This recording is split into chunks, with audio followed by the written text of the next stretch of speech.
வணக்கம். ஜவை Z from Javadupatti Pudur. அதாவது இந்த நடைபயணம் விளம்பரத்துக்கான நடைபயணம் அல்ல அப்படின்னு அன்புமணி இன்னைக்கு பேட்டி கொடுத்துருக்கார்.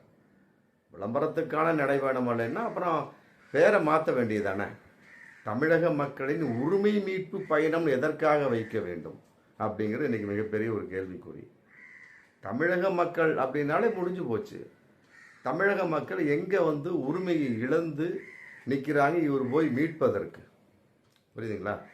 நடந்து கொண்டிருப்பது திராவிட மாடல் ஆட்சி. இந்த அப்போலோவில் அட்மிட் ஆகி படுத்து கிடக்கிறாரு மு.க. ஸ்டாலின். ஆஞ்சியோகிராம் சிகிச்சை செய்து இருதயத்தில் ஓட்டை இல்லை, அடப்பு இல்லை அப்படின்னு அவங்க சர்டிஃபிகேட் கொடுத்துட்டாங்க. அங்கேயும் உட்காந்துக்கிட்டு கோப்புகளில் கையெழுத்து போட்டு தான் உட்காந்துருக்கார் திமுக தலைவர் ஸ்டாலின், முதலமைச்சர்.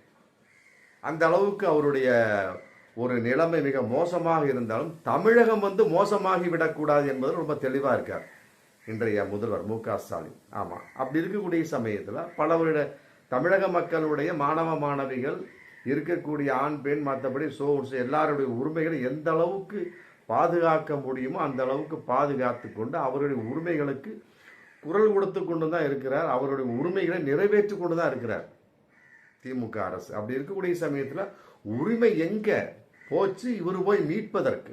அதான் அன்புமணியை பார்த்து நாம் கேட்கக்கூடிய கேள்வி. அப்புறம் விளம்பரத்துக்கான பயணம் இல்லை அப்படிங்கிறாரு. ஏங்க, அரசியல் அப்படின்னாலே விளம்பரம் தான். இதே ஒரு பாமக தொண்டர்களின் விழிப்புணர்வு பேரணி, மற்றபடி வன்னியக்குள்ள மக்களுடைய ஆதரவு பேரணி, இந்த மாதிரி ஏதோ ஒரு வச்சுனா கூட அது வேறு விதமாக போயிடும். அது விளம்பர இதல்ல, அந்த தலைப்பு வராது. தமிழக மக்கள் அப்படின்னால அரசியல் கலந்து முடிஞ்சு போச்சு. மீட்பு பேரணி அப்படி எதுக்கு வரணும்? அரசியல் கலந்தா தானே வர முடியும். அப்படி இருக்கக்கூடிய சமயத்தில் இது விளம்பரத்திற்கான பயணம் இல்லை அப்படின்னா எவ்வாறு ஏற்றுக்கொள்ளும்? தலைப்பை மாற்றுங்க. ஆமாம், மக்கள் எல்லாம் ஏற்றுக்கொள்ளக்கூடிய ஒரு சூழல் இருக்கிறாங்க, அதுதான் உண்மை. அதே நேரத்தில் அப்படியும் சொல்லிட்டு இருக்கிறார். என்ன சொல்றாரு? ராமதாஸின் கொள்கைகளை நிறைவேற்றி பயணம் அப்படிங்கிறார். அவர் முட்டுக்கட்டை போட்டு உட்காந்துருக்கிறார்.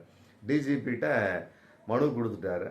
அவர் படித்து பார்த்துட்டு என்ன பண்ணிட்டார்? அப்பா எங்கள் வகையில் தடை இல்லை, எஸ்பிகிட்ட பொறுப்பை ஒப்படைச்சிட்டார். எஸ்பி அந்த ஏரியாவை நீங்கள் பார்த்துக்கிடுங்க, சூப்பரண்டா போலீஸ் அவங்க சப்ஜெக்ட் அவங்க அதை விலகிடுறாங்க. இப்படி இருக்கு அந்த நடைபயணம். அப்படி இருக்கக்கூடிய சமயத்தில் இந்த நடைபயணம் முழுமையாக நிறைவேறுமா அப்படிங்கிற மிகப்பெரிய ஒரு கேள்வி ஒரு பக்கம் இருந்தாலுமே கூட, மற்றபடி இது விளம்பரத்துக்கான பயணம் இல்லை என்பது எவ்வாறு சொல்கிறார் அப்படிங்கிறத மிகப்பெரிய ஒரு கேள்விக்கு. அதனால இது ஒரு விளம்பரத்துக்கான பயணம், 2026 சட்டமன்ற தேர்தலை நோக்கிய பயணம்.